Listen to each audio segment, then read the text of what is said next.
Will it be one of austerity? Will it be one of investment? What will it cut? What will it not? It was really the bulk of question period that went back and forth over that issue, this first question period of the return of the House of Commons. And it's a perfect place to bring in our front bench. With me this evening, former New Brunswick Liberal Premier Brian Gallant. He's now the CEO of Space Canada. Former Conservative Deputy Leader Lisa Raitt. She's the Vice Chair and Managing Director of Global Investment Banking at CIBC. CTV News political analyst and former NDP leader Tom Mulcair is here. And rounding us out, Benzie is back. The Toronto Star's Queen's Park Bureau Chief Rob Benzie is here. Hi, everybody. It's good to see you. Vassy. Lisa, I'll start with you. Do the Conservatives kind of smell blood on this issue? Is that why it informed a lot of the back and forth already? Oh, I think so. I think for sure Canadians are thinking about their own pocketbooks. Therefore, they're going to want to know how the government's pocketbook is doing, quite frankly. And I didn't get much comfort from the answers from the ministers as they went in. I don't think that there's a cohesive narrative or message coming out of it right now. And on day one, you kind of have to have that. And I don't know who actually knows how big the deficit is. I think maybe Mr. Carney knows and Mr. Sabia knows. Maybe Mr. Blanchard knows, but I don't think that everybody actually understands the big picture on this yet.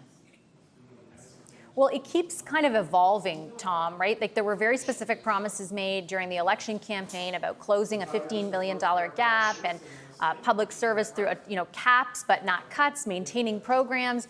And there's been like some answers at some point given, other answers at other points given, and then finally like a punctuation point yesterday with the Prime Minister alluding to the fact that the deficit would be significantly bigger than last year. How do you think the government is navigating this one, and how do you anticipate the opposition will?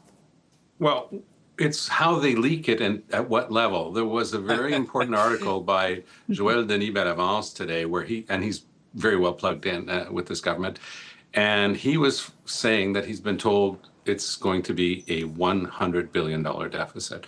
Now, of course, that can be a bit of a mug's game where you float $100 billion and, it comes in at only $78 billion. Oh, boy, we're doing a lot better now than we thought we were. I think that that's the type of game that we're going to keep playing.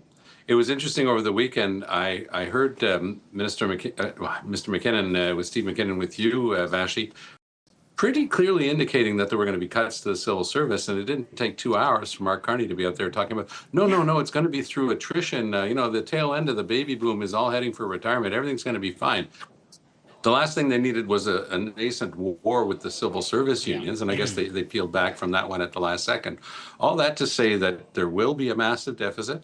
None of what they've promised is going to change any of that magically. They can keep pointing to Trump and everything else. But I often find Andrew Scheer difficult to follow. Today, I found much of his presentation and his logic spot on, and I think that's the type of critique that the Liberals are going to be facing throughout the fall. Brian, what's your thought about the way in which the Liberals are attempting to telegraph what to anticipate with this budget? They're not shying away, I would say, from the idea that it will be the key thing that happens for them this fall, but all the different messaging around, is it austerity? I mean, in 1 week or 2 weeks, we literally heard it would be austerity and then also a bigger deficit. Yeah. Look, I feel for them. I lived this. When we took office in 2014, we had to put several budgets forward that were essentially looking for some savings, looking for ways to be able to, yes, reduce some expenditures in some departments and some programs. And at the same time, we did invest in other things. We invested in things that we thought would help grow the economy and help sort of, improve the quality of life for New Brunswickers and deliver on services. So it's a tough message to row, right? It's very, very difficult to be able to tell somebody that has only a few moments to listen to the news to see what's going on, to say, yeah, we're making some cuts, we're making some reductions to our expenditures, and we're investing all this money into XYZ, right? So that's a pretty tough message, and I've lived it. It's very difficult, and I think, to go back to your question to Lisa, the Tories are right to stick on it. I mean, what happening easily is people will be confused, right? They're going to be like, what's with all these cuts? And, oh, no, I don't like that they're doing X, Y, Z to whatever expenditure, but then at the same time, they're investing and the deficit's going up. So it's tough. And in our case, we were able over time to get the deficit to go down, but it certainly wasn't in year one that we saw any sort of big significant push. So that's sort of where they find themselves. I think, most important part about all of this will be sort of year two, if they can get there. And they start to show that things are going all in the right direction. Benzie, Tom's point, for example, about the evolving message on the public service, I found really interesting because even Minister McKinnon would not, he would not rule out cuts, basically. And I asked on multiple occasions during that interview, I pointed out that even though there was attrition last year, that 10,000 public servants did leave the public service, spending went up because of salaries and collective agreements by $1.5 billion. So if they're going to reduce operational spending, I don't know how they do it just through attrition, but there are political considerations with their public service unions, for sure.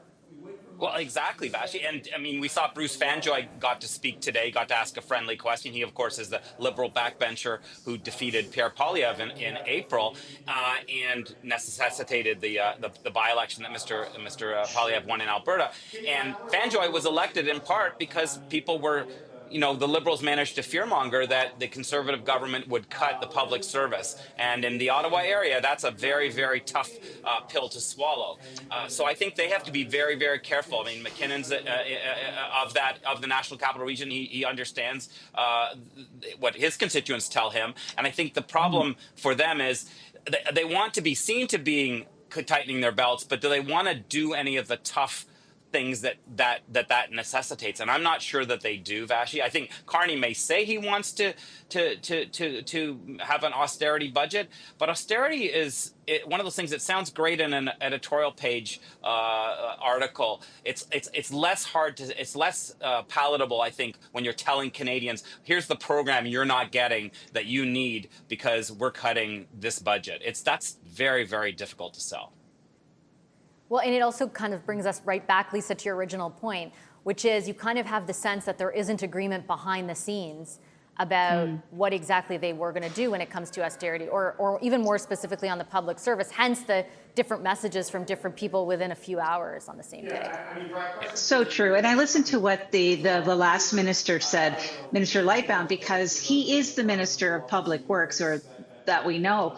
And he said, he used the word adjustment, which if you work in that area, one of the big things is workforce adjustment programs that have to be put in place when you're actually not just doing attrition, when you're actually doing layoffs within the federal civil service. So for him to use that word to me, I kind of went, okay, they're talking a little bit more than attrition. But Tom, you had a really good point on attrition before, which is it's not the panacea, because what happens if one of the people who are leaving is like your chief electrical engineer, brilliant person, and you plan that you're not going to fill that because, it's attrition, they're gone now. I mean, that it doesn't make sense to me. There has to be solid choices about what position is being cut. You can't see attrition. It's not going to be. Last point, Vassy.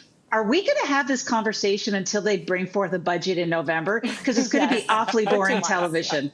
Like, honestly, we can only tread water for so long. I will put my heart into making it less so. Yeah, I will put my heart into making it less so. Last 30 seconds to you, Tom, on that. Well, I think that we're all of one mind here. We're listening carefully to what they're saying. Normally, when Mark Carney comes out and he talks about austerity, that's kryptonite for politicians usually, because the people at the lowest rung of the ladder are the ones who are going to get hit by austerity, because they're the ones who depend on and rely on government programs. So what's been missing every time François-Philippe Champagne talks about cuts is to say, we will reduce the size of the government because it ballooned out by 40% under Trudeau, but we won't cut direct services to the public. I haven't heard them say that yet, and that's why the public is watching carefully and is quite nervous.